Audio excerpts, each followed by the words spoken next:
అందరికీ నమస్కారాలు. ప్రజలు ఇచ్చిన ఈ తీర్పు మనస్ఫూర్తిగా స్వీకరిస్తున్నాము.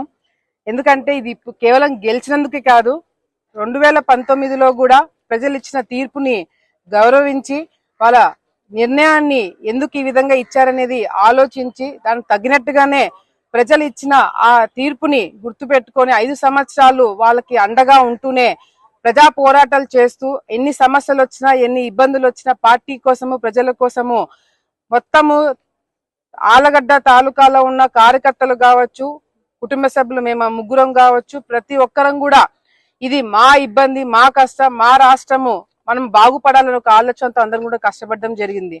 ఈ రోజు రాష్ట్రంలో వచ్చిన ఈ రిజల్ట్స్ చూస్తుంటే నిజంగా ప్రజలు మనసుతో ఆలోచించారు. ఆలోచించి ఈ రోజు ఎవరి నాయకత్వం ఉంటేనే మనకి మేలు జరుగుతుందని ఈ రోజు వీళ్ళు ఇచ్చిన ఈ తీర్పుని ప్రజలందరూ కూడా నిజంగా మేము ధన్యవాదాలు తెలియజేసుకుంటున్నాము. ఈ గెలుపు మా గెలుపు కాదు, ప్రజల గెలుపు. వాళ్ళ కోసం వాళ్ళ జీవితాలు బాగుపడాలని చెప్పి వాళ్ళు తీసుకున్న నిర్ణయాన్ని ఈ రోజు నిజంగా చాలా చాలా ఆనందంగా ఉంది.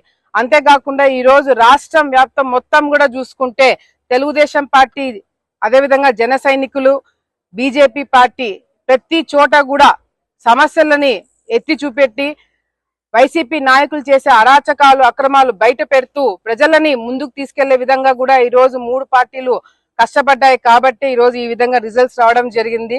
చాలా చాలా ఆనందంగా ఉంది, చాలా చాలా ధైర్యంగా ఉంది. ఎందుకంటే కష్టపడిన దానికి ప్రజలు ఎప్పుడు కూడా గుర్తు పెట్టుకుంటారనేది ఒక తీర్పు ఈ రోజు ప్రజలు ఇవ్వడం కూడా చాలా చాలా ఆనందంగా ఉందని తెలియజేసుకుంటూ, మరి వైసీపీ నాయకుల పరిస్థితి ఏందనేది కూడా ఇప్పుడు ఆలోచించాలా. ఎందుకంటే వైసీపీ నాయకులు ఈరోజు వాళ్ళ ఆలోచన విధానం ఏ విధంగా ఉంది అంటే, ఓడిపోతున్నామని తెలిసి కూడా, వాళ్ళకి తెలిసి కూడా ప్రజలని, ముఖ్యంగా కార్యకర్తలని ఇబ్బంది పెట్టే విధంగా చివరిగా కూడా మరి రిజల్ట్స్ ఏ విధంగా వస్తాయని చెప్పి వాళ్ళతోనే తప్పుడు ప్రచారాలు చేపించి బెట్టింగ్ల దగ్గర వాళ్ళని ఇబ్బంది పెట్టే కార్యక్రమం వైసీపీ నాయకులు వాళ్ళ కార్యకర్తలనే చేసుకోవడం జరిగింది.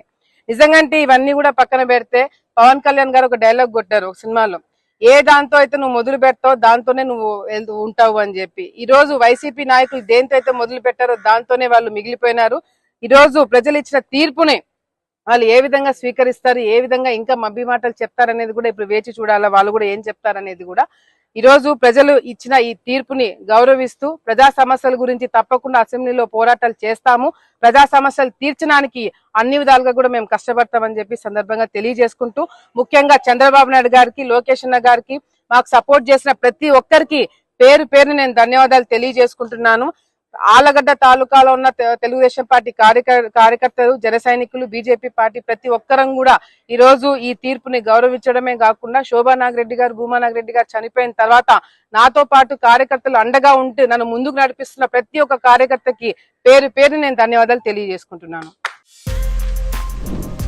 For more videos like this, subscribe Big TV channel.